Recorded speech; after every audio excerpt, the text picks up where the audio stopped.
one of the things that we talked about was Glen's records in the late '60s that he did with Al DeLory, and songs like Wichita Lineman and Galveston, By the Time I Get to Phoenix, and how in those arrangements the orchestra and orchestrations, both strings, brass, were very much part of the arrangements up front and center. And I think what Julian really wanted to do on this record is kind of give a nod to those kind of arrangements where the orchestra really is part of the song.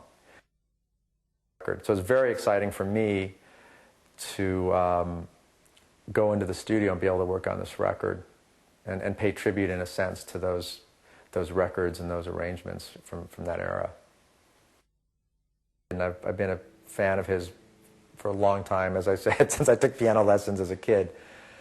And, you know, I didn't know what his reaction was going to be, honestly, so it was reassuring and exciting for me to see him be excited in the studio, and because really that was the first time that he had heard those arrangements with the orchestra was right then. You know, he walked in and heard them. And All I Want Is You, funny enough, that was at the first evening when he was there. I believe that's the second song that we did. And in my mind, I knew that some of these lines were kind of almost rubbing against the vocal a little bit and pushing, and he really seemed to love it and really got it. I think that's where his musicality comes in, because I think he got right away what I was doing with that arrangement.